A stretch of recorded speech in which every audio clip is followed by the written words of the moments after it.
Bibini Aliza Mula Alvarez. Magandang gabi po sa inyong lahat! Parang hindi pa po kayo ready? Wala pa kayong energy?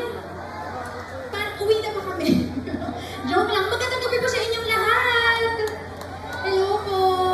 Ako po si Aliza Mulang Alvarez. Ako po ang panganay na anak ni Almira Mula at ni Ponzi Bong Alvarez. Ayan, sa mga hindi po nakakaalam, ako po ay isang artista po. Ako po ay isang artista sa ABS-CBN. Sa mga nakapanood po ng teleserye Too Good To Be True, ako po si Miss Jill Don. Bale, teleserye po yun ng Katniel. So, yun po yung last kong teleserye. At kung mag-throwback po tayo nung nagsimula po ako sa showbiz, ako po si Doc Pia sa pamilya ko. At ngayon po magkakaroon rin po ako ng teleserye sa ABS ngayong June. Nakasama ko po si Ann Curtis at si Joshua Garcia. So, abangan niyo po yung teleserye na yun. Pero sa ngayon, pag-usapan po natin ang aking tatay. So, ang aking tatay po ay lumaki sa Quiapo. Kaya talagang batang District 3 po talaga si Papa. Papa kasi ang tawag ko sa kanya. So, ayun. So, lumaki po siya sa Quiapo at talagang tunay po na meron po siyang puso para sa masa. So, bago po ako maging mas madaldal pa, kakantahin ko na po muna ang una kong kanta. At kung alam niyo po yun, sana yung masabayan niyo po ako. Okay po ba yun? Okay. Niyo po ba sa darating na eleksyon, ang mga kabataan at young adults, kasama po ako doon, tayo po ay 64% ng voting population ngayong darating na eleksyon. Kaya napaka-importante po na bumoto po tayo ng mga kandidato na talagang may serbisyong, may puso, at talagang gusto po tayong pagsilbihan at hindi lang ang pangsarili nilang intensyon. So yun po, gusto ko po kayong tanungin. Gusto niyo po ba ng pangmatagalang pagbabago dito sa Maynila?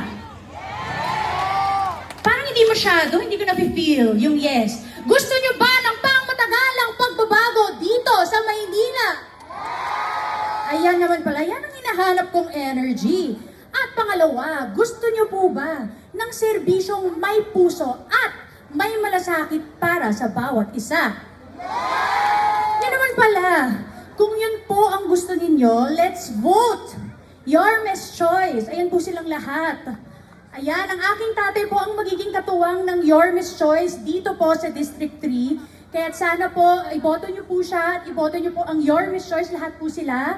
Sana po iboto niyo po si Mayor Isko, si Vice Chi, si Kong Apple at si Consi Bong Alvarez. Pero syempre, alalayan ko po kayo ng isa pang kanta. Gusto niyo po ba yun? Okay.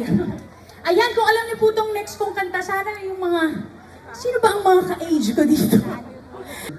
Ako nga po pala si Bong Alvarez, pinanganak at lumaki dyan po sa tahimik na lugar. Dyan po sa Quiapo. Malapit lang po sa inyo.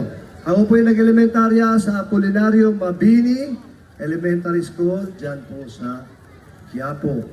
At nag-high school naman po sa University of Manila at nag-college sa San Sebastian College, dyan din po sa Quiapo. Simula po nung elementarya, ako po ay captain ball ng volleyball, track and field po ako nung elementary.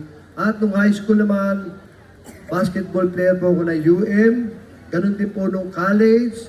Kaya simula po elementarya ay miscellaneous na 18 pesos ay libre ako dahil po sa sports. May allowance pa. Kaya tuwa-tuwa po yung magugulang ko sa akin dahil ako po ay hanggang college hindi nagbayad ng tuition fee. At noong 1986 naman po, ako po ay member ng RP national team na nag-silver medal dyan po sa Rizal Memorial. Yan, silver. Kalaban po yung China. At noong 1987, ako po ay member ng RP national team na nag-champion, gold medalist po sa Southeast Asian Games sa Indonesia. Gayun din po noong 1988. At noong 89 na po, ako po ay nag-professional basketball player na po, PBA, hanggang 2005. Yan. Kaya ako po, buhay ko po, simula elementarya, 70s, hanggang 2005, ako po ay puros bola. Bola, araw-araw ang hawak, bola. 3 oras, puros bola. Kaya ako po ay sawang-sawa na sa bola.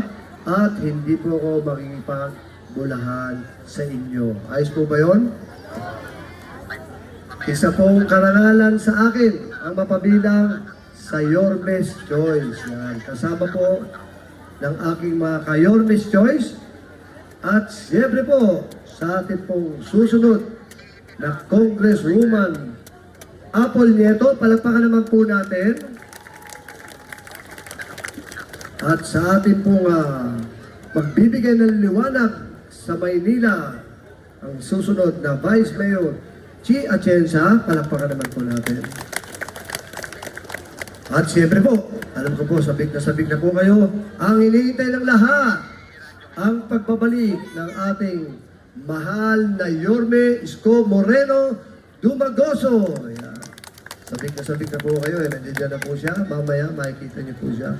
Kami po, ang mga Yorme Choice, ay kumakatok po dyan sa inyong mga puso, at kung pwede, papasukin niyo po kami dyan. At sana po, huwag niyo na kaming palabasin sa inyong mga puso. Pwede po ba yun? Ang sarap po pakinggan, no? Alam niyo po ako po'y masugid na tagahanga, taga-suporta ng ating mahal na Yorme Isko Moreno. Bakit po? Lagi niyo po kami sinasabihan sa lahat ng gagawin niyo pagkatapos yung magsalita, sabihin niyo lagi, God first, Manila, God first. Lagi niya po inuuna ang Panginoon Diyos. Biblical po yan, nasa Bible po yan, sa Mateo 6:33. Ang sabi po doon, seek first the kingdom of God and His righteousness, and all these things shall be added.